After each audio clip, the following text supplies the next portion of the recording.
പി.എൻ. സുരേന്ദ്രൻ നഗരസഭാ ചെയർമാൻ. 41 ഡിവിഷനുകളുള്ളതാണ് വടക്കാഞ്ചേരി നഗരസഭ. ആ നഗരസഭയുടെ പിതാവായി ചെയർമാൻ പി.എൻ. സുരേന്ദ്രൻ ഇടതുപക്ഷ കൗൺസിലറായാണ് ജയിച്ചതെങ്കിലും ചെയർമാൻ സ്ഥാനം അലങ്കരിച്ചതോടെ കക്ഷി രാഷ്ട്രീയം നോക്കാതെ നഗരസഭയിലെ 41 ഡിവിഷനുകളിലും തന്റെ നിറസാന്നിധ്യം അറിയിച്ച് പ്രവർത്തിക്കുകയാണ് പി.എൻ. സുരേന്ദ്രൻ. തിരക്കിനിടയിലും തന്റെ ഡിവിഷനിലെ ഒട്ടുമിക്ക വികസന പ്രവർത്തനങ്ങളും പൂർത്തീകരിച്ചതായി സുരേന്ദ്രൻ പറഞ്ഞു.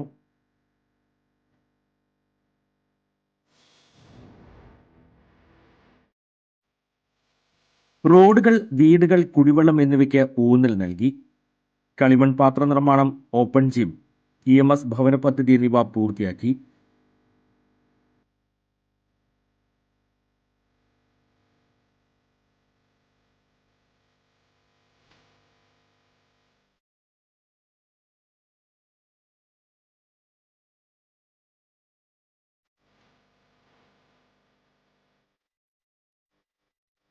വടക്കാഞ്ചേരി നഗരസഭയിൽ 6 ഓപ്പൺ ജിമ്മുകൾ പ്രവർത്തിക്കുന്നുണ്ട്. 24-25 വർഷത്തെ പദ്ധതിയിൽ ഉൾപ്പെടുത്തിക്കൊണ്ട് 10 ഓപ്പൺ ജിമ്മും കൂടി ഈ മാർച്ച് പൂർത്തീകരിക്കുന്നതോടുകൂടി പദ്ധതിയിൽ ഉൾപ്പെടുത്തിയിട്ടുണ്ട്. ഇവിടെ അകമ്പാടം വാർഡിൽ നിലവിലുള്ള ഈ ഓപ്പൺ ജിമ്മ് ഈ വർഷത്തെ പദ്ധതി ഉൾപ്പെടുത്തിക്കൊണ്ടാണ് നടപ്പിലാക്കിയത്. മിക്കവാറും കാലത്ത് ഒരു 10-40ഓളം വരുന്ന പുരുഷന്മാരും വൈകിട്ട് 100 കണക്കിന് വരുന്ന സ്ത്രീകളും ഇവിടെ ശാരീരിക വ്യായാമത്തിന് വേണ്ടി നമ്മുടെ ഈ ഓപ്പൺ ജിം ഉപയോഗപ്പെടുത്തുന്നുണ്ട്. 10 ലക്ഷം രൂപ ചെലവഴിച്ചാണ് ഈ ഓപ്പൺ ജിമ്മിൻ്റെ മെഷീനറികളും അതോടൊപ്പം തന്നെ ഇവിടെ ഇട്ടുള്ള ടൈൽ ഉൾപ്പെടെയുള്ള പദ്ധതികൾ ചെയ്തിട്ടുള്ളത്. കാലത്ത് ഒരു 6 മണി 6-6:15 കൂടിയാണ് വീട്ടിൽ നിന്ന് നടത്താൻ ആരംഭിക്കുന്നു. കാലത്ത് യോഗയുണ്ട്, ഒരു അരമണിക്കൂർ നേരം കാലത്ത് വീട്ടിൽ യോഗ ചെയ്യും. അതിന് ശേഷം ഒരു 4 കിലോമീറ്റർ ദൂരം വീട്ടിൽ നിന്നും നടത്താൻ ആരംഭിച്ച് 1-ാം കല്ല് വരെ പോയി തിരിച്ച് ഇവിടെ വന്ന് ഇവിടെ ഈ ജിമ്മിൻ്റെ ഒക്കെ എടുത്ത് അതിന് ശേഷം വീട്ടിലേക്ക് എത്തി. അപ്പോഴേക്കും വീട്ടിലേക്ക് കുറച്ച് ആൾക്കാരുണ്ടാവും വീട്ടിൽ. അപ്പോൾ അവരുടെ കാര്യങ്ങളൊക്കെ തന്നെ നിർവഹിച്ചതിന് ശേഷമാണ് മറ്റ് നമ്മുടെ ജീവിതം ആരംഭിക്കുന്നത് തന്നെ ഈ ഓപ്പൺ ജിമ്മിൽ നിന്നാണ്.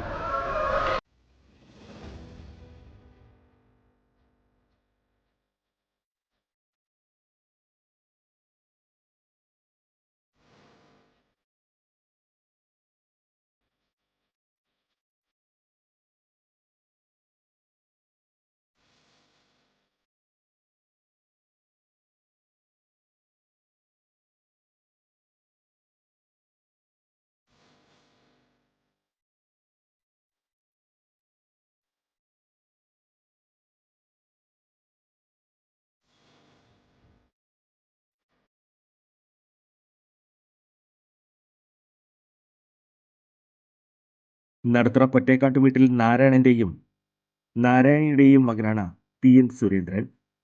കമ്മ്യൂണിസ്റ്റ് പ്രസ്ഥാനങ്ങളോടുള്ള ആകർഷണം മൂലം 18-ാം വയസ്സിൽ DYFIയിൽ ചേർന്നു.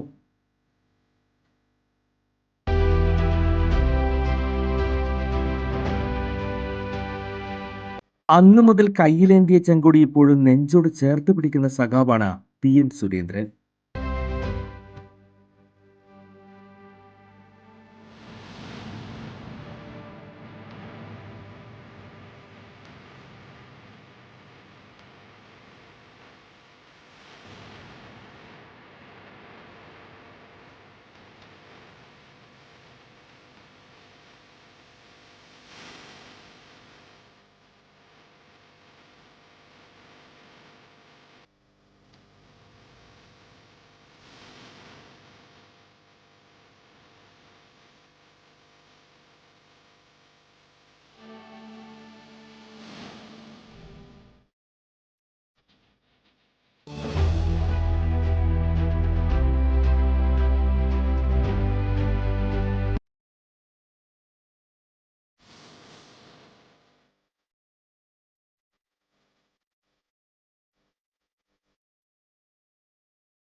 പഞ്ചായത്ത് പ്രസിഡന്റ്, മെമ്പർ, കൗൺസിലർ എന്നിങ്ങനെ ജനപ്രതിനിധിയാകാൻ കഴിഞ്ഞു. പാർട്ടി DC അംഗം, ബ്രാഞ്ച് സെക്രട്ടറി, ഏരിയ കമ്മിറ്റി അംഗം, LC മെമ്പർ തുടങ്ങിയ സ്ഥാനങ്ങൾ രാഷ്ട്രീയത്തിൽ ലഭിച്ചു. രാവിലെ വീട് വിട്ടിറങ്ങിയാൽ പിന്നെ വീട്ടിലെത്തുന്നത് പാതിരാത്രിയിലാകും. അത്രയും നേരം സുരേന്ദ്രൻ ജനമധ്യയിലാകും.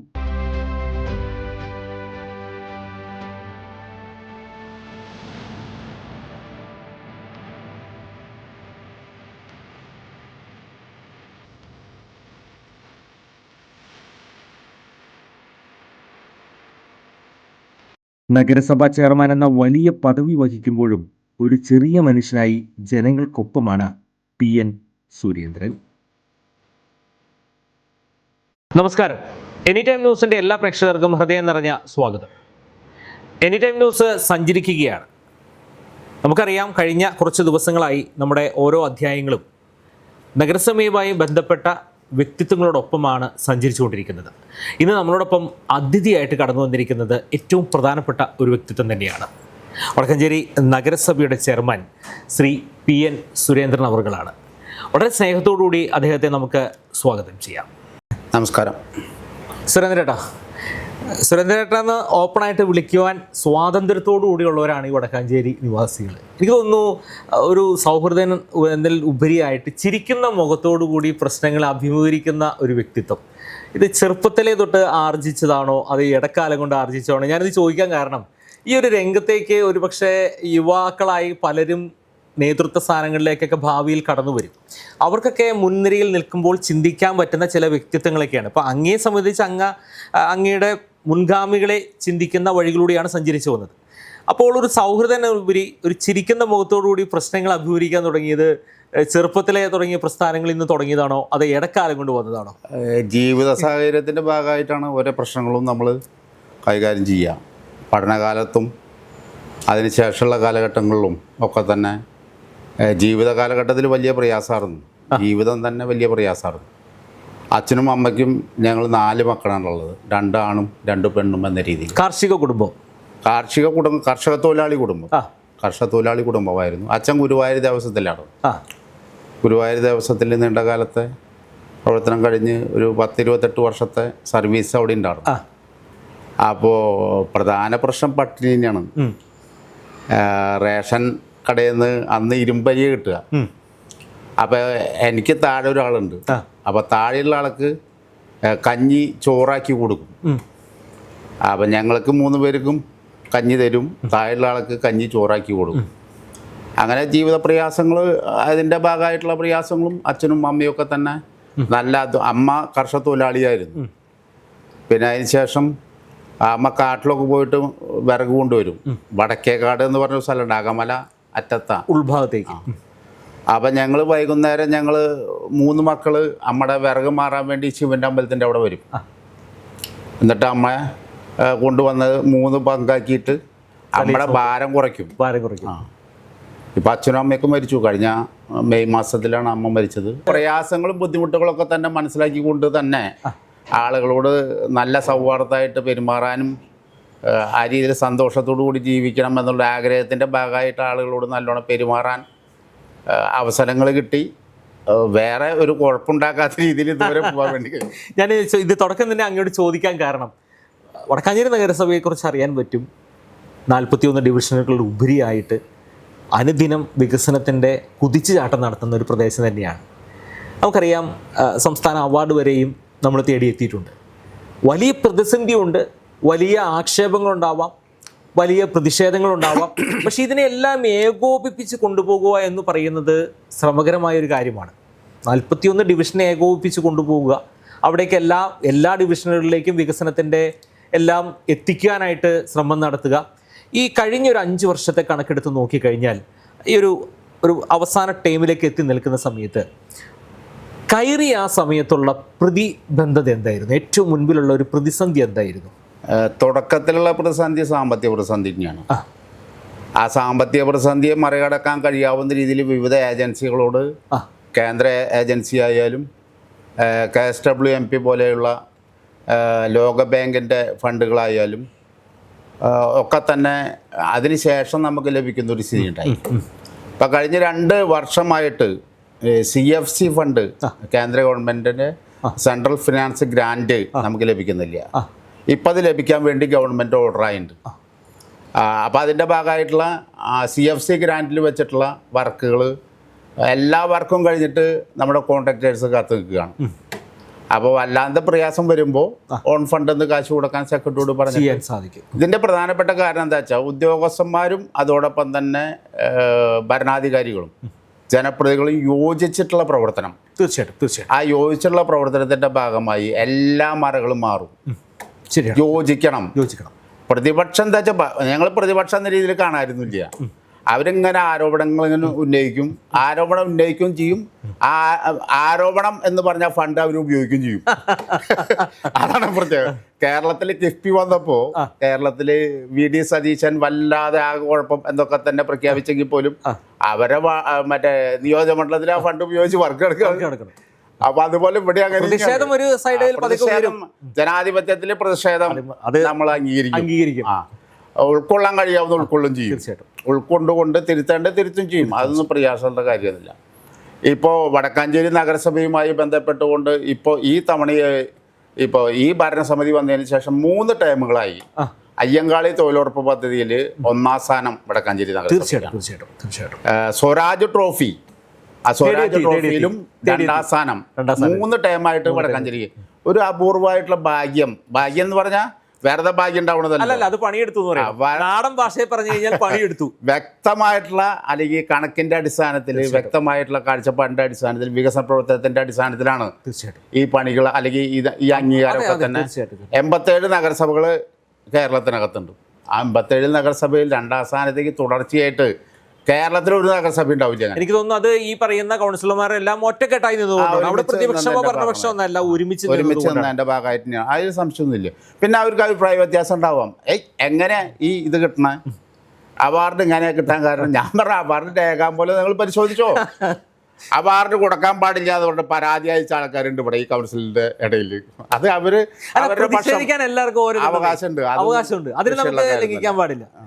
എടുത്ത് നോക്കുകയാണെങ്കിൽ ഈ 5 വർഷത്തിന്റെ പിന്നാമ്പുറങ്ങളിലേക്ക് എടുത്ത് നോക്കുകയാണെങ്കിൽ തികഞ്ഞ അഭിമാനത്തോടുകൂടിയല്ലേ നിൽക്കുന്നത്? അഭിമാനത്തോടു കൂടി തന്നെയാണ്. കാരണം വടക്കാഞ്ചേരി നഗരസഭയിൽ ഇപ്പം കഴിഞ്ഞ ഒരു 2 വർഷങ്ങളായിട്ട് ഒരു 160ഓളം വരുന്ന തദ്ദേശ സ്വയംഭരണ സ്ഥാപനം വടക്കാഞ്ചേരി നഗരസഭ നടത്തിക്കൊണ്ടിരിക്കുന്ന വികസന പ്രവർത്തനം, പ്രത്യേകിച്ച് മാലിന്യ സംസ്കരണവുമായി ബന്ധപ്പെട്ടുകൊണ്ടുള്ള വികസന പ്രവർത്തനം ഇവിടെ അന്വേഷിക്കാൻ വേണ്ടി വരികയും അത് പഠിക്കാൻ വേണ്ടി വരികയും അത് ഞങ്ങളുടെ പ്രദേശത്ത് നടപ്പിലാക്കുമെന്ന് വടക്കാഞ്ചേരി നിയോജകമണ്ഡലത്തിലെ UDF ഭരിക്കുന്ന തൂളൂർ പഞ്ചായത്ത്, നമ്മുടെ വടക്കാഞ്ചേരി നിയോജകമണ്ഡലം, അവരിവിടെ വന്ന് ഉണ്ണികൃഷ്ണൻ പ്രസിഡന്റ് ഈ യാർഡിൽ വന്ന് പരിശോധിച്ചു.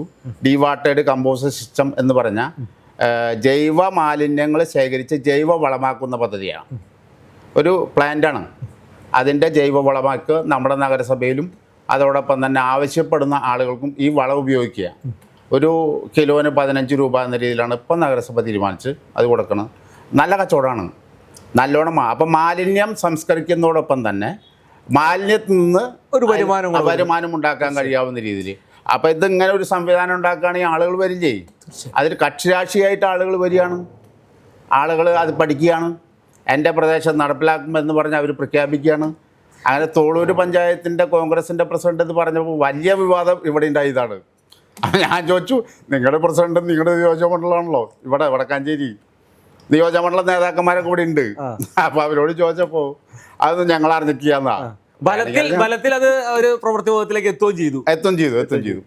ഞാൻ ചോദിക്കണത്, ഈ നമ്മുടെ വടക്കാഞ്ചേരി ആരോഗ്യ മേഖലയെ എടുത്തു പറയുകയാണെങ്കിൽ പഴയ വടക്കാഞ്ചേരി ആശുപത്രി അല്ല, വലിയ ഒരുപാട് മാറ്റങ്ങളുണ്ട്. അതിന് പ്രധാന പ്രശ്നം എന്താ വെച്ചാൽ ആവശ്യത്തിന് ഡോക്ടർമാരും അതോടൊപ്പം ജീവനക്കാരുടെ പ്രശ്നം അല്ലാണ്ട് നിൽക്കുക. ജീവനക്കാരുടെ പ്രശ്നം നമ്മളെ കൊണ്ട് പരിഹരിക്കാൻ കഴിയാവുന്ന. അപ്പോൾ MLA ഇത്തവണ 18 കോടി രൂപ വിവിധ ഘട്ടങ്ങൾ 18 കോടി രൂപ ചെലവഴിച്ച് അവിടെ പുതിയ കെട്ടിട നിർമ്മാണം ഇപ്പം നടന്നുകൊണ്ടിരിക്കുകയാണ്. ഒരു 2-3 മാസം കൂടി കഴിഞ്ഞാൽ അതിൻ്റെ പൂർണ്ണതയിലേക്ക് എത്തും. അല്ല, അത് വന്നു കഴിഞ്ഞാൽ സ്വാഭാവികമായിട്ട് വലിയ മാറ്റം വരും. നമുക്കിപ്പോൾ അറിയാം, തൊട്ടടുത്ത് പിന്നെ ഇവിടുന്ന് കുറച്ച് ദൂരം കൂടെ സഞ്ചരിക്കണം മുളകുന്നത്താവ് മെഡിക്കൽ കോളേജിലേക്ക്. സ്വാഭാവികമായിട്ടും ചേലക്കര ഭാഗത്തു നിന്നും പാലക്കാട് അതിവേഗ പാതയൊക്കെ വരുമ്പോൾ സ്വാഭാവികമായിട്ട് വലിയ പ്രാധാന്യമുണ്ട്. അതിന് പ്രവൃത്തി പദത്തിലേക്ക് എത്തേണ്ടത് അനിവാര്യമായൊരു കാര്യമാണ്. വലിയ മാറ്റം ഉണ്ടാവും എന്ന് തന്നെയാണ് ഞങ്ങൾ പ്രതീക്ഷിക്കുന്നത്. അതോടൊപ്പം തന്നെ ഈ ഡോക്ടർമാരുടെ ഇതും പരിഹരിച്ച് മുന്നോട്ട് പോകാൻ വേണ്ടി കാർഷിക മേഖലയ്ക്ക് കുതിച്ചുചാട്ടത്തിലേക്ക് എത്താൻ സാധിച്ചിട്ടുണ്ടോ? കാർഷിക മേഖലയിൽ ഇപ്പോൾ 2 മേഖലയായിട്ടാണ്. കൃഷിഭവൻ 2 മുണ്ടത്തിക്കോട് പഞ്ചായത്തിൻ്റെ കൃഷിഭവൻ അങ്ങനെ തന്നെ നിലനിൽക്കുന്നുണ്ട്. വടക്കാഞ്ചേരി പഞ്ചായത്തിന് ഇങ്ങോട്ട് ഏകദേശം 900 ഹെക്ടർ ഭൂമിയിൽ ഇവിടെ നെൽകൃഷി ചെയ്യുന്നുണ്ട്. കർഷകർക്ക് ആവശ്യമായിട്ടുള്ള വിത്ത്, വളം, മെക്കനൈസ് സൗകര്യം ഒക്കെ നമ്മൾ പ്രൊജക്റ്റിൽ വെച്ച് കൊടുക്കുകയാണ്. അവസാന ഘട്ടത്തിൽ സിവിൽ സപ്ലൈ കൊണ്ട് നെല്ലെടുപ്പിച്ച് കൊടുക്കാവുന്ന പണിയും ഈ കൃഷിഭവൻ്റെ നേതൃത്വത്തിൽ നടന്നുകൊണ്ടിരിക്കുകയാണ്. അപ്പോൾ കാർഷിക അഭിവൃദ്ധിയുമായി ബന്ധപ്പെട്ടുകൊണ്ട് പരമാവധി ഇപ്പോൾ കഴിഞ്ഞ മുണ്ടകം കൃഷിയുമായി ബന്ധപ്പെട്ടുകൊണ്ട് അവർക്ക് കുറച്ച് പ്രയാസം ഉണ്ടായി എന്ന് പറഞ്ഞാൽ ഉദ്ദേശിച്ച നിലവാരത്തിലേക്ക് എത്താൻ സാധിച്ചിട്ടില്ല. അത് കാലാവസ്ഥയുടെ മാറ്റം, കാലാവസ്ഥാ പ്രശ്നത്തിന്റെ ഭാഗമായിട്ടാണ്. അപ്പോൾ ആ കാലാവസ്ഥാ പ്രശ്നത്തിന്റെ ഭാഗം വാഴാനി ഡാമിൽ നിന്നുള്ള വെള്ളം വരവുമായി ബന്ധപ്പെട്ട് കാർഷിക മേഖലയ്ക്ക് പരാതികൾ നിരവധി ഇല്ലേ? വാഴാനി നമ്മുടെ പ്രദേശത്ത് വാഴാനി ഡാമിന്റെ ഭാഗമായിട്ടുള്ള പുഴയിലൂടെ ഉണ്ട്, കനാലിലൂടെ ഉണ്ട്. അപ്പുറത്തെ മേഖലയ്ക്കകത്ത് പത്തായക്കുണ്ട് മേഖലയിൽ. അപ്പോൾ പരമാവധി ഈ പ്രൊജക്റ്റ് അഡ്വൈസറി കമ്മിറ്റി യോഗം ചേർന്ന് പരമാവധി വെള്ളം ലഭിക്കാൻ ആവശ്യമായിട്ട് അവിടുത്തെ സാധ്യതയ്ക്കനുസരിച്ച് വെള്ളം ലഭിക്കാൻ ആവശ്യമായിട്ടുള്ള സംവിധാനങ്ങളൊക്കെ തന്നെ ഒരുക്കുന്നുണ്ട്. വെള്ളത്തിൻ്റെ അങ്ങനത്തെ പ്രയാസമില്ല. ഈ പുഴയ തീരപ്രദേശവും കനാലിൻ്റെ പ്രദേശവുമായി ബന്ധപ്പെട്ട സ്ഥലത്തല്ല, അത് വെള്ളം എത്താത്ത സ്ഥലത്താണ് കൂടുതൽ. അവിടെയൊക്കെ ഒരു പക്ഷേ ഈ കുറച്ചുകൂടി വെള്ളത്തിന്റെ പര്യാപ്തതയിലേക്ക് എത്തിക്കഴിഞ്ഞാൽ കാർഷിക മേഖലയ്ക്ക് കുറച്ചേറെ ഗുണമുണ്ടാവും, പ്രത്യേകിച്ച് പച്ചക്കറി കൃഷി അടക്കം, നെൽകൃഷി അടക്കം. എനിക്ക് തോന്നുന്നു അതിനോടൊപ്പം ഞാൻ ചോദിക്കുകയാണ്, സ്വാഭാവികമായിട്ടും നമുക്ക് അഭിമുഖീകരിക്കുന്ന വടക്കാഞ്ചേരി നഗരസഭ പോലെ തന്നെ മറ്റുള്ള നഗരസഭകൾ അഭിമുഖീകരിക്കുന്ന ഏറ്റവും വലിയ പ്രതിസന്ധി എന്ന് പറയുന്നത് കുടിവെള്ളക്ഷാമമാണ്. നമുക്കറിയാം ശക്തമായ വേനൽ വരുന്നുണ്ട്. ഈ കുടിവെള്ളക്ഷാമവുമായി ബന്ധപ്പെട്ട് അതിന് പരിഹാരത്തിലേക്ക് എന്തെല്ലാം ചെയ്യാം? കുടിവെള്ളക്ഷാമം ഇപ്പോൾ ഇന്നലെ ടെൻഡർ വിളിച്ച് പുതിയ ടാങ്കറിൽ വെള്ളടിക്കാനുള്ള ഏർപ്പാടുണ്ടാക്കാൻ വേണ്ടി പറഞ്ഞു. അത് എത്ര നാളത്തേക്ക്? വടക്കാഞ്ചേരി നഗരസഭയിൽ ഇപ്പോൾ 139 കുടിവെള്ള പദ്ധതി ഉണ്ട്, പ്രവർത്തിക്കുന്നുണ്ട് കൃത്യമായി. സ്വാശ്രയ കുടിവെള്ള പദ്ധതികൾ എന്ന രീതിയിൽ 139ഓളം വരുന്ന കുടിവെള്ള പദ്ധതികൾ പ്രവർത്തിക്കുന്നുണ്ട്. എൻ്റെ വാർഡിൽ മാത്രം 5 കുടിവെള്ള പദ്ധതി ഉണ്ട്. കഴിഞ്ഞൊരു 8-10 വർഷമായിട്ട് അവിടെ ടാങ്കറിൽ വെള്ളം അടിക്കേണ്ടി വന്നിട്ടില്ല. നാട്ടുകാർ നമ്മൾ പദ്ധതി ഉണ്ടാക്കി കൊടുക്കുകയാണ്, ഗുണഭോക്താക്കൾ അത് ഏറ്റെടുത്ത് വളരെ ഫലപ്രദമായ രീതിയിൽ കൈകാര്യം ചെയ്യണം. അങ്ങനെ വടക്കാഞ്ചേരി നഗരസഭയ്ക്ക് അതൊരു 8-10 വാർഡുകൾ ഉണ്ടാവും. ഞങ്ങൾ കഴിഞ്ഞ ദിവസം എടുത്ത അരവിന്ദാക്ഷ വാർഡിലും അതിന്റെ ഭാഗം അവിടെ ഏറ്റവും വലിയ പ്രതിസന്ധി അത് തന്നെയായിരുന്നു. അനൂപിന്റെ വാർഡിലും അങ്ങനെ ആ പ്രതിസന്ധിക്ക് ഒരു ഫലം കണ്ടു എന്നാണ് പറഞ്ഞത്. കാരണം ഞങ്ങൾ അന്ന് അത് ചിത്രീകരിച്ചത് നിറയെ വെള്ളമുള്ള ക്ഷേത്രത്തിന്റെ സമീപത്തുള്ള കുളത്തിൽ നിന്നാണ്. ഒരു തുള്ളി വെള്ളമില്ലാത്ത പ്രദേശത്ത് അത്രയും ആളുകൾ, ഗുണഭോക്താക്കൾക്ക് വെള്ളം കിട്ടുക എന്ന് പറഞ്ഞാൽ ചെറിയൊരു കാര്യമല്ല. അതിനാണ് നേതൃത്വത്തിലേക്ക് സ്വാഭാവികമായിട്ടും ഇനിയുള്ള സമയത്ത് ഈ ശക്തമായ വേനലിനുള്ള സാധ്യതകളുണ്ട്. നല്ല സാധ്യതയുണ്ട്. ഇപ്പം തന്നെ 39-40 ഡിഗ്രി ചൂടാണ്. ചൂടിൻ്റെ ആധിക്യം കൂടിക്കൊണ്ടിരിക്കുകയാണ്. പിന്നെ 2-3 മാസം നോക്കണ്ടേ? തീർച്ചയായിട്ടും. അപ്പം എന്തായിരുന്നാലും April-May മാസങ്ങളിലായിട്ട് ഇപ്പോൾ വെള്ളം ടാങ്കിൽ കൊടുക്കാൻ. വ്യാവസായിക രംഗത്ത് നമുക്ക് ഏതെല്ലാം പ്രവർത്തനങ്ങൾ? വ്യവസായ രംഗത്ത് വടക്കാഞ്ചേരിയിലാണ് ഇപ്പോൾ വ്യവസായ സമുച്ചയം ഉള്ളത്. മെഡിക്കൽ കോളേജ് പരിസരത്ത് വടക്കാഞ്ചേരി ഇതിൻ്റെ ഭാഗമായിട്ടാണ്. വ്യവസായ ഡിപ്പാർട്ട്മെൻറ്റുമായി ബന്ധപ്പെട്ടുകൊണ്ട് ഇപ്പോൾ 650 പുതിയ സംരംഭങ്ങൾ നമ്മുടെ നഗരസഭയ്ക്കകത്ത് 2 ഇന്ത്യന്മാരുണ്ട്. അവർ ഈ വ്യവസായം സംരംഭങ്ങൾ ആരംഭിക്കാൻ ആവശ്യമായിട്ടുള്ള ആളുകൾ സ്വയം തൊഴിൽ ആഗ്രഹിക്കുന്നവർക്കാണോ കണ്ടെത്തിക്കൊണ്ട് അവർക്ക് ആവശ്യമായിട്ടുള്ള വായ്പകളും സൗകര്യങ്ങളൊക്കെ തന്നെ ബാങ്കുകളും ഇപ്പോൾ ഇവിടെ തന്നെ ഏകദേശം ഒരു 10-20 മീറ്റ് നമ്മൾ നടത്തിയിട്ടുണ്ട്. ഇവരായിട്ട് ബന്ധപ്പെട്ട് ബാങ്കുകാരായിട്ട് കണക്ട് ചെയ്ത് കൊടുത്ത് അതോടൊപ്പം തന്നെ തൊഴിൽ സഭകൾ നമ്മൾ വിളിച്ചു. അപ്പോൾ അതിൽ തൊഴിൽ സഭയിൽ ഇപ്പോൾ ഈ പ്രാദേശിക സാമ്പത്തിക വികസനവുമായി ബന്ധപ്പെട്ടുകൊണ്ട് ഓരോ പ്രദേശത്ത് നമ്മളിപ്പോൾ വികസനം എന്ന് പറഞ്ഞിട്ടുണ്ടെങ്കിൽ അവർക്ക് പ്രധാനമായിട്ടും വരുമാനം ഉണ്ടാവണം, സ്ത്രീകൾക്ക് വരുമാനം ഉണ്ടാവണം. അങ്ങനെ വരുമാനം ഉണ്ടായാലാണ് അത് വികസനം ഉണ്ടാവും. അതിൽ ഈ കുടുംബശ്രീ പ്രധാനപ്പെട്ട പങ്കാണ് വഹിക്കുന്നത്. ഇപ്പോൾ വടക്കാഞ്ചേരി നഗരസഭയിലെ ഏകദേശം 9.5 കോടി രൂപ എന്ന് പറഞ്ഞാൽ 9.5 കോടി രൂപ എന്ന് പറഞ്ഞാൽ ചെറിയ തുകയല്ല, വിവിധങ്ങളായിട്ടുള്ള വായ്പകൾ വാങ്ങിയിട്ടുണ്ട്. അപ്പം നമ്മളവരോട് നിർദ്ദേശിക്കും, നിങ്ങൾ ഫലപ്രദമായിട്ട് ഉപയോഗപ്പെടുത്തണം. തീർച്ചയായിട്ടും ചില ആളുകളൊക്കെ തന്നെ ആ രീതിയിൽ വായ്പ തിരിച്ചടിക്കും കൃത്യമായിട്ട്, പക്ഷേ വായ്പയുടെ പർപ്പസ് കൃത്യമായിട്ട് നടത്തില്ല. അവർ സ്വയം തൊഴിൽ അല്ലെങ്കിൽ ഒരു കൂട്ടം ചേർന്നുകൊണ്ട് ഉള്ള പ്രവർത്തനത്തിലേക്ക് വന്നു കഴിഞ്ഞാൽ പിന്നെ ഒരുപാട് മാറ്റം ഉണ്ടാവും. അപ്പോൾ ആ പ്രവർത്തനം നമുക്ക് ഒരു പരിധി വരെ നമ്മുടെ നാടിന്റെ വലിയ മാറ്റത്തിന് നമുക്കറിയാം വടക്കാഞ്ചേരി നഗരസഭയെ സംബന്ധിച്ചും നമുക്ക് നോക്കിക്കഴിഞ്ഞാൽ ക്ഷേത്രങ്ങളാൽ ചുറ്റപ്പെട്ടതാണ്. ഒരു സാംസ്കാരിക തലസ്ഥാന നഗരിയുടെ തൊട്ടടുത്ത് കിടക്കുന്ന സ്ഥലമാണ്. ടൂറിസത്തിന് നിരവധി സാധ്യതകളുണ്ട്. വാഴാനി ടൂറിസത്തിൻ്റെ സാധ്യതകളാണ്. അതുപോലെ തന്നെ ചേപ്പാറയുണ്ട്. നിരവധി ആളുകൾക്ക് കടന്നു വരാനും കടന്നു പോകുവാനുള്ളൊരു ഇതാണ്. സ്വാഭാവികമായിട്ടും ഈ ടൂറിസത്തിൻ്റെ പ്രാധാന്യത്തെ മുൻനിർത്തി എന്തെല്ലാം പ്രവർത്തനം ചെയ്യാൻ സാധിച്ചിട്ടുണ്ട്? ഇപ്പോൾ വടക്കാഞ്ചേരി MLA സേവ്യർ ചിറ്റലപ്പള്ളിയുടെ നേതൃത്വത്തിൽ കഴിഞ്ഞ ദിവസം ടൂറിസം പ്രൊമോഷൻ യോഗം ചേർന്ന് ഒരു കോറിഡോർ എന്ന രീതിയിൽ അതെ ഇപ്പോൾ നമ്മുടെ ചാത്തഞ്ചിറയുണ്ട് വടക്കാഞ്ചേരി പഞ്ചായത്തിൽ. വർഷക്കാലത്ത് മാത്രം വെള്ളം ലഭിക്കുന്ന തൂമാനം വെള്ളച്ചാട്ടം കേട്ടിട്ടുണ്ടാവും. തൂമാനം വെള്ളച്ചാട്ടം, പത്തായക്കുണ്ട് ഡാം, അപ്പുറത്ത് ചെപ്പാറ, ഇതൊക്കെ തന്നെ കോറിഡോർ. അവിടെ നിന്ന് അങ്ങനെയാണെങ്കിൽ ഈ പീച്ചിയിലേക്കുള്ള ഇടനാഴിയിലേക്ക് പീച്ചി വാഴാനി ഉപയോഗപ്പെടുത്തി. അപ്പോൾ ഒരു ദിവസം കാലത്ത് വാഹനത്തിൽ കയറി കഴിഞ്ഞിട്ടുണ്ടെങ്കിൽ ഈ സ്ഥലങ്ങളിലൊക്കെ തന്നെ ചുറ്റി സഞ്ചരിച്ചു. ഉത്രാളിക്കാവുണ്ട്, അതിന്റെ ഒരു ടൂറിസം സംവിധാനത്തിൽ മച്ചാടുണ്ട്. അപ്പം അങ്ങനെ ഒരു പരിപാടി ഉണ്ടാക്കാൻ വേണ്ടിയിട്ടുള്ള പ്ലാൻ തയ്യാറാക്കിയിട്ടുണ്ട്. ഇതിന് 2 കോടി രൂപ ഇപ്പോൾ MLAയുടെ നേതൃത്വത്തിൽ ഈ മറ്റേ ഇതാണല്ലോ KTDC പ്രവർത്തനം ആരംഭിക്കാൻ വേണ്ടി പ്രൊജക്റ്റ് തയ്യാറാക്കി കൊടുത്തിട്ടുണ്ട്. അതിൻ്റെ ടെൻഡർ നടപടിയിലേക്ക് പോവുകയാണ്. എന്തായാലും നമ്മുടെ കാലാവധിക്കകത്ത് തന്നെ അത് അങ്ങനെ വന്നാൽ അതിന്റെ ഗുണം എന്ന് പറയുന്നത് സാർ, നമ്മൾ ചിന്തിക്കേണ്ട കാര്യം എന്ന് പറയുന്നത് വാഴാനി അടക്കം പല സ്ഥലങ്ങളിലും ചെറുകിട വ്യവസായികൾ അല്ലെങ്കിൽ ചെറുകിട കച്ചവടക്കാർക്ക് വലിയ കുതിച്ചുചാട്ടം വരും. ഇപ്പോൾ അവിടെ ഒരു 6 കോടി രൂപ ചെലവഴിച്ച മ്യൂസിക്കൽ ഫൗണ്ടൻ, അതെ അതെ, അതിന്റെ നിർമ്മാണോദ്ഘാടനം ഇപ്പോൾ കഴിഞ്ഞ ദിവസം നടന്നു. മുഹമ്മദ് റിയാസ് വന്ന് നിർവഹിക്കുകയുണ്ടായി.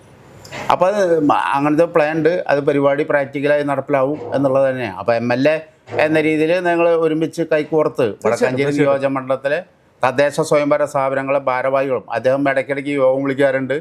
ഓരോ കാര്യങ്ങളെ സംബന്ധിച്ചും ഞങ്ങൾ കൂട്ടായി ചർച്ച ചെയ്യാറുണ്ട്. അങ്ങനെ ചർച്ച ചെയ്തുകൊണ്ട് എല്ലാ മേഖലയും, ഇപ്പോൾ കാർഷിക മേഖലയിലും വ്യവസായ മേഖലയിലും പൊതുമരാമത്ത് മേഖലയിലും, ഇപ്പോൾ പൊതുമരാമത്ത് മേഖലയിൽ വടക്കാഞ്ചേരി നഗരസഭയിലെ ഏകദേശം ഒരു 90% റോഡുകളും സഞ്ചാരയോഗ്യമാക്കാൻ, റോഡ് ടാർ ചെയ്യാൻ, കോൺക്രീറ്റ് ചെയ്യാൻ, ടൈല് വിരിക്കാനൊക്കെ തന്നെ കഴിഞ്ഞിട്ടുണ്ട്. ഒരു പരിധി വരെ പരാതികൾക്ക് ഞങ്ങൾ ഭരണപക്ഷം പ്രതിപക്ഷം ഭരണകക്ഷി ഭരണസമിതിയാണ്. അപ്പൊ മറ്റുള്ളവരൊക്കെ പറഞ്ഞ പ്രതിപക്ഷ നേതാവ് അങ്ങനെ സംവിധാനം ഇല്ല. ഇതൊരു കൂട്ടായ്മയാണ്. തീർച്ചയായിട്ടും അവിടെ ഈ സ്വാഭാവികമായിട്ടും ഈ നഗരസഭയിൽ തന്നെ പ്രതിപക്ഷം ഭരണപക്ഷത്തിനേക്കാൾ ഉപരിയായിട്ട് ഒരുമിച്ച് നിന്നാൽ പ്രവർത്തിക്കാൻ സാധിക്കുകയുള്ളൂ. വിദ്യാഭ്യാസ രംഗത്ത് നിരവധി വിദ്യാലയങ്ങൾ നമുക്കുണ്ട്. നിരവധി ആളുകൾ പൂർവികർ പഠിച്ച് ഉയരങ്ങളിലെത്തിയ വിദ്യാഭ്യാസ സ്ഥാപനങ്ങളാണ് കൂടുതൽ തൊട്ടടുത്ത് തന്നെ ഉള്ളത്. വടക്കാഞ്ചേരി ഗവൺമെൻറ് സ്കൂളടക്കം, മച്ചാട് ഗവൺമെൻറ് സ്കൂളടക്കം, അങ്ങനെ നിരവധി വിദ്യാലയങ്ങൾക്ക് വേണ്ടിയിട്ട് നമുക്കറിയാൻ പറ്റും. ഇപ്പോഴത്തെ അവസ്ഥയിൽ വിദ്യാലയങ്ങളിലേക്ക് 1-ാം ക്ലാസ്സിൽ തന്നെ പ്രവേശനോത്സവം നടത്തുന്നപ്പോൾ തന്നെ നിരവധി കുട്ടികളാണ് കടന്നു വരുന്നത്. സ്വാഭാവികമായിട്ടും വലിയ മാറ്റത്തിലേക്ക് വന്നുകൊണ്ടിരിക്കുകയാണ്. ഈ വിദ്യാഭ്യാസ രംഗത്ത് ഏതെല്ലാം പ്രവർത്തനങ്ങൾ നടത്താം? വിദ്യാഭ്യാസ രംഗത്ത് വടക്കാഞ്ചേരി നഗരസഭയെ സംബന്ധിച്ച് വലിയ മാറ്റം ഉണ്ടാക്കാൻ വേണ്ടി കഴിഞ്ഞിട്ടുണ്ട്.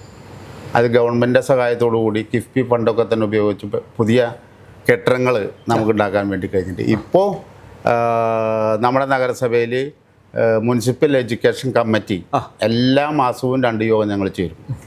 ഓരോ വിദ്യാഭ്യാസ സ്ഥാപനങ്ങളിലുമുള്ള എന്തെങ്കിലും വിദ്യാഭ്യാസത്തിൻ്റെ കുറവ്, വിദ്യാഭ്യാസ നിലവാരത്തിൻ്റെ കുറവ് അവർ തന്നെ ചർച്ച ചെയ്തുകൊണ്ട് ഇന്ന കുറവുണ്ടെന്ന് പറഞ്ഞ് അത് പരിഹരിക്കാൻ ആവശ്യമായിട്ടുള്ള നിർദ്ദേശങ്ങൾ. ഇപ്പോൾ നഗരസഭയ്ക്കകത്ത് 18 സ്കൂളുകളാണ്, അതിൽ 8 ഹൈസ്കൂളുകളാണ്. അതെ.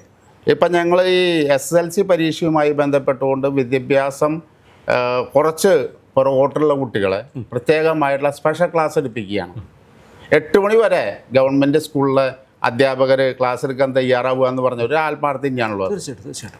ഇപ്പോൾ കഴിഞ്ഞ 3 തവണകളായി വടക്കാഞ്ചേരി നഗരസഭയിൽ ഫുൾ A+ ആണ്. എല്ലാം 100% വിജയം. A+ അല്ല, 100% വിജയത്തിലേക്ക് നമുക്ക് 8 സ്കൂളും എയ്ഡഡോ അൺഎയ്ഡഡോ അങ്ങനെ വ്യത്യാസമൊന്നുമില്ല.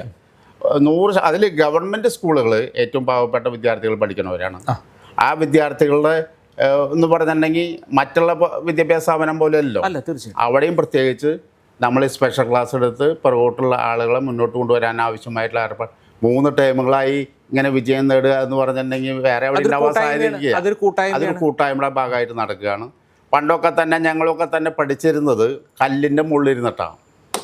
എന്ന് പറഞ്ഞാൽ നമ്മുടെ പൂർവികരുണ്ടാക്കിയിട്ടുള്ള കുഴപ്പം തന്നെയാണ്. സമരം തിക്കും തിരക്കിന്റെ ഒക്കെ തന്നെ ഭാഗം അതിൽ കുറച്ചൊക്കെ ആർജവം ഉൾക്കൊള്ളാൻ സാധിച്ചു. അത് വലിയൊരു കാര്യമാണ്. എനിക്ക് തോന്നുന്നു ഇന്നത്തെ തലമുറയ്ക്ക് അത് ഇല്ലാതെ പോയതാണ്. ഞാൻ അടക്കം പഠിക്കുന്ന ആ ഒരു 8ാം ക്ലാസ് വരെ സമരങ്ങൾ നിത്യസംഭവമായിരുന്നു. അതിനുശേഷം സമരങ്ങളൊന്നും അത്ര കണ്ട് പ്രാധാന്യമില്ല. സമരങ്ങളില്ലായിരുന്നു. നമ്മളൊക്കെ വിദ്യാലയത്തിൽ ചെല്ലുമ്പോഴത്തേക്കും നേതാക്കന്മാരോട് ആദ്യം ചോദിക്കുന്നത് ഇന്നും മുടക്കുണ്ടോന്ന്. ഇത് കഴിഞ്ഞിട്ട് വേണം കളിക്കാൻ പോകാനായിട്ട്. അത് ഈ മറ്റേ നല്ല മഴ പെയ്തപ്പോ പിള്ളേര് ചോദിക്കാറുണ്ട്, ടി വിയിലേക്ക് നോക്കിയിരിക്കും മുടക്കണ്ടോ എന്ന് പറഞ്ഞാൽ നമ്മൾ വിദ്യാലയത്തിൽ ചെല്ലും, ഇന്ന് എന്തിനാ സമരം വെക്കണെന്ന് ചോദിക്കും. സത്യം പറഞ്ഞ അന്നത്തെ വിദ്യാലയത്തിന്റെ പ്രസ്ഥാനങ്ങളിൽ നടന്നു വന്നവരുടെ കൈമുതൽ തന്നെയാണ് സാറിന് കിട്ടിയിരിക്കുന്നത്. ധൈര്യമല്ലേ, നിസ്സംശയം പറയാമെന്ന കാര്യമല്ലേ. അന്നത്തെ ആ ഒരു വിദ്യാർത്ഥി പ്രസ്ഥാനത്തിന്റെ ആർജവം, അതിന്റെ ചുറുചുറുക്ക്, അന്നുണ്ടായ യാത്രകൾ ശരിക്കും അത് ഗുണം ചെയ്തിട്ടില്ല. അതൊക്കെ ഗുണം ചെയ്തിട്ടുണ്ട്. അനുഭവം യുവജന പ്രസ്ഥാനത്തിലേക്ക് എങ്ങനെയാ വന്നേ? യുവജന പ്രസ്ഥാനത്തിലേക്ക് വന്നത് ക്രൈസ് ആയിരുന്നു. ഈ സമരങ്ങള്, അങ്ങനെ മനുഷ്യച്ചങ്ങല പോലെയുള്ള സമരങ്ങളിലൊക്കെ തന്നെ പങ്കെടുത്തിട്ടുള്ള ഒരു അനുഭവങ്ങൾ, അതിൻ്റെ ജാഥകൾ ഒക്കെ തന്നെ. പിന്നെ ഓരോ പ്രദേശവുമായി ബന്ധപ്പെട്ടുകൊണ്ടുള്ള ഓരോ പ്രദേശത്ത് ജീവിച്ചിരിക്കുന്ന ആളുകൾ അവരുടെ അനുഭവങ്ങളൊക്കെ തന്നെ നമുക്ക് പറഞ്ഞു തന്ന് ആ രീതി കൂടെ വന്നിട്ടുള്ളതാണ്. ശരിക്കും അതൊരു മുന്നിലേക്കുള്ള യാത്രയ്ക്ക് ഏറെ ഗുണം ചെയ്തില്ലേ എന്ന് വിചാരിക്കണം. അല്ല, അത് അങ്ങനെ, അതുകൊണ്ടാണല്ലോ ഇന്ന് ആയിട്ട് നിൽക്കുന്നത്. തീർച്ചയായിട്ടും ഡിവൈഎഫ്ഐയുടെ ബ്ലോക്ക് സെക്രട്ടറി വരെ ആയി, പിന്നെ ജില്ലാ കമ്മിറ്റി ആയി. പിന്നെ അതിന് ശേഷം ഡിവൈഎഫ്ഐ അപ്പോഴേക്കും 2005 പഞ്ചായത്ത് പ്രസിഡന്റ് ആയി. 2000 മുതൽ ഇപ്പോൾ ഏകദേശം 4ാമത്തെ ടൈമാണ്. ഇനിയും മുന്നോട്ടല്ലേ? അല്ലാതെ പാർട്ടിയാണല്ലോ തീരുമാനിക്കുന്നത് മുന്നോട്ട് വേണോ സംഘടനാ രംഗത്ത് വേണോ. എങ്കിലും ഇടക്കാലത്ത് വെച്ച സംഘടനാ രംഗത്ത് നിൽക്കണം എന്ന് പാർട്ടി തീരുമാനിച്ചു. ഏരിയ സെക്രട്ടറി ആയിരുന്നു പാർട്ടി ഏരിയ സെക്രട്ടറി. പിന്നെ അതിന് ശേഷം ഒരു ടൈം കഴിഞ്ഞപ്പോൾ വീണ്ടും മുനിസിപ്പൽ സ്ഥാനാർത്ഥിയാവണമെന്ന് പറഞ്ഞു. എന്തായാലും ഏറ്റെടുത്ത ദൗത്യങ്ങളെല്ലാം ഭംഗിയാക്കി നടത്തുവാനായിട്ട് സാധിച്ചു എന്നാണ് എൻ്റെ വിശ്വാസം. അല്ല, അത് പാർട്ടിയുടെ വിശ്വാസമാണ്. അതുകൊണ്ടാണല്ലോ വീണ്ടും മറ്റൊരു സ്ഥാനത്തേക്ക് നമ്മൾ എത്തിക്കുന്നത്. ജനം വിശ്വസിക്കുന്ന ഒരു നിലപാടുണ്ട്. ആ നിലപാടുകളിൽ അത് ഒരിക്കലും വെള്ളം കലർത്തുന്നില്ല. ആ നിലപാടുകൾ ഉള്ളിലെടുക്കുന്ന, അല്ലെങ്കിൽ ആ ആശയങ്ങളെ മുൻനിർത്തിയാണ് അങ്ങ് പ്രവർത്തിച്ചു പോയിക്കൊണ്ടിരിക്കുന്നത്. അതുകൊണ്ടാണല്ലോ നമ്മുടെ പ്രധാനമായിട്ട് ഈ മാലിന്യ സംസ്കരണത്തിൽ വലിയ മാറ്റം മറ്റുള്ള ആളുകൾക്ക് മാതൃകയാവുന്ന രീതിയിൽ അതിൽ ഒരു പ്രധാനപ്പെട്ട പങ്ക് ഉദ്യോഗസ്ഥന്മാർ യോജിച്ചിട്ടുള്ള പ്രവർത്തനമാണ്. വടക്കാഞ്ചേരിക്ക് കടന്ന ഏകദേശം അതിൻ്റെ നഗരസഭ അതിർത്തിയിലേക്ക് കടന്ന അത്താണിയായാലും അകമലയായാലും ഇരുഭാഗത്തും ഉള്ള ഒരു സൗന്ദര്യവൽക്കരണത്തിൻ്റെ ഭാഗമായിട്ടുള്ള പ്രവർത്തനങ്ങളൊക്കെ തന്നെ. പിന്നെ KSWMP സംവിധാനം, Kerala solid waste management, world bank തന്നെയാണ് 9 കോടി രൂപ നമ്മൾ ഈ മാലിന്യം പണ്ട് ഒരു 30 വർഷത്തെ മാലിന്യം യാർഡിൽ കുഴിച്ചിട്ടേക്കുക. അപ്പോൾ അത് എടുത്തു മാറ്റിയാണ്. അതെടുത്ത് മാറ്റി പ്ലാസ്റ്റിക്കും മറ്റുള്ള സാധനങ്ങളൊക്കെ തന്നെ എടുത്ത് മാറ്റി ആ പ്രദേശത്തെ ആളുകൾക്ക് നല്ല വെള്ളം കുടിക്കാനും നല്ല മണ്ണും നല്ല അന്തരീക്ഷം ഉണ്ടെങ്കിലാണല്ലോ ആരോഗ്യ പ്രശ്നങ്ങൾ പരിഹരിക്കാൻ വേണ്ടി കഴിയുള്ളൂ. അപ്പോൾ അതൊക്കെ തന്നെ ഈ വേൾഡ് ബാങ്കിൻ്റെ പദ്ധതിയുടെ ഭാഗമായിട്ട് ഇപ്പം നടപ്പിലാക്കിക്കൊണ്ടിരിക്കുകയാണ്. അപ്പോൾ വലിയ മാറ്റം അതൊക്കെ തന്നെ കാണാനാണ് ഈ നേരത്തെ പറഞ്ഞ ഈ ആളുകളൊക്കെ തന്നെ നമ്മുടെ പ്രദേശത്ത് വരാനും കാണാനും തന്നെ കഴിയണം. പൊതു സേവനത്തിനിടയ്ക്ക് എപ്പോഴാണ് കുടുംബകാര്യമൊക്കെ ശ്രദ്ധിക്കാൻ പറ്റുന്നത്? കുടുംബകാര്യം ഒന്നും കാലത്ത് ഇവർ വന്നിട്ടുണ്ടായിരുന്നു.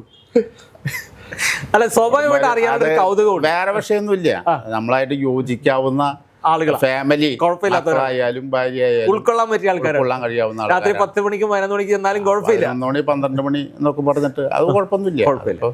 അവർക്ക് നമ്മളെ കുറിച്ച് അറിയാം, വേറെ കുഴപ്പത്തിലേക്ക് പോവില്ല എന്നുള്ളത് നല്ല വിശ്വാസം അവർക്ക് ഉണ്ടെന്നുള്ളതുകൊണ്ട് തീർച്ചയായും പ്രശ്നമൊന്നുമില്ല. ഏറെ അഭിമാനം. അല്ല, പ്രധാന പ്രശ്നം എന്താ വെച്ചാൽ ഫാമിലി വേറെ പ്രശ്നം ഉണ്ടാവാതിരിക്കുകയാണ്. നമ്മളവരെ ബോധ്യപ്പെടുത്താൻ അവർക്ക് ബോധ്യമായിട്ടുണ്ടെങ്കിൽ പിന്നെ പ്രശ്നമുള്ള കാര്യമില്ലല്ലോ. അപ്പം അതിനുള്ള ഒരു ശ്രമം നടത്തണം. ഇതുവരെയുള്ള യാത്ര ഏറെ അഭിമാനത്തോടും സന്തോഷത്തോടും നിറവിൽ നിൽക്കുകയാണ്. ഈ ഒരു ടേം അവസാനിക്കാൻ പോവുകയാണ്. 5 വർഷം ജനം നൽകിയ ആ ഉറപ്പ് തിരിച്ചൊരു ഉറപ്പായിട്ട് അങ്ങോട്ട് കൊടുത്തിരിക്കുകയാണ്. വികസനത്തിൻ്റെ ഓരോ മേഖലകളിലും സമസ്ത മേഖലകളിലും കയ്യൊപ്പ് ചാർത്താൻ സാധിച്ചു എന്ന് അഭിമാന പുരസ്സരം തന്നെ അങ്ങനെ പറയാൻ വിശ്വസിക്കുന്നത്.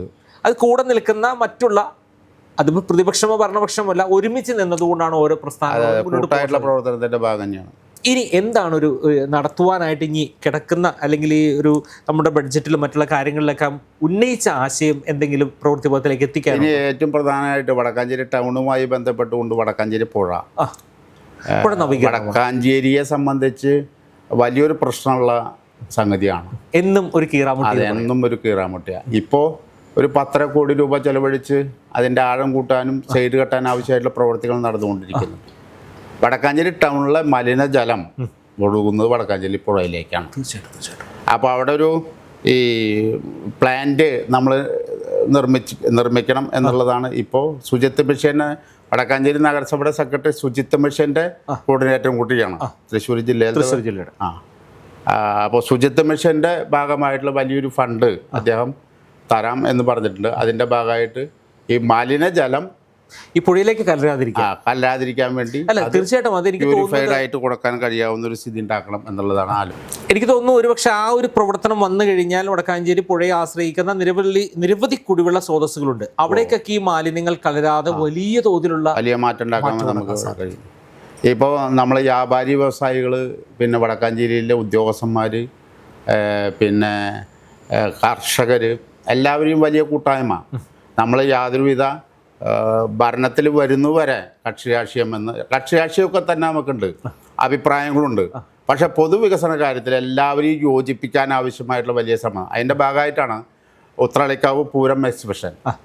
ഞാൻ എൻ്റെ 2005 കാലഘട്ടം 6 ആരംഭിക്കുന്നത്. അന്ന് വടക്കാഞ്ചേരി MLA AC മൊയ്തീൻ ആദ്യമായി തിരഞ്ഞെടുക്കപ്പെട്ടു വന്നിട്ടുള്ള 2004. അപ്പോൾ അദ്ദേഹമായിട്ട് യോജിച്ചുകൊണ്ടാണ് എക്സിബിഷൻ ആരംഭിച്ചത്. ഇപ്പോൾ 20ാമത്തെ വർഷം പിന്നീട് കാണാം. 20ാമത്തെ വർഷം ഓരോ വർഷം ചെല്ലുന്നവരും കോവിഡ് കാലത്തൊരു കൊല്ലം മാത്രമാണ് മുടങ്ങിയിട്ടുള്ളൂ. ബാക്കി എല്ലാ കാലഘട്ടത്തിലും അതൊരു കൂട്ടായ്മയാണ് വടക്കാഞ്ചേരിക്കാരുടെ. അതിൽ എല്ലാ രാഷ്ട്രീയ പാർട്ടിക്കാരും ഉണ്ട്, പൂര കമ്മിറ്റിക്കാരുണ്ട്, വ്യാപാരികളുണ്ട്. എല്ലാവരുടെയും കൂട്ടായ്മയുടെ ഭാഗമായിട്ടുള്ള വലിയ സൗഹൃദം വടക്കാഞ്ചേരിയിൽ ഉണ്ടാക്കാൻ വേണ്ടി കഴിഞ്ഞിട്ടുണ്ട്.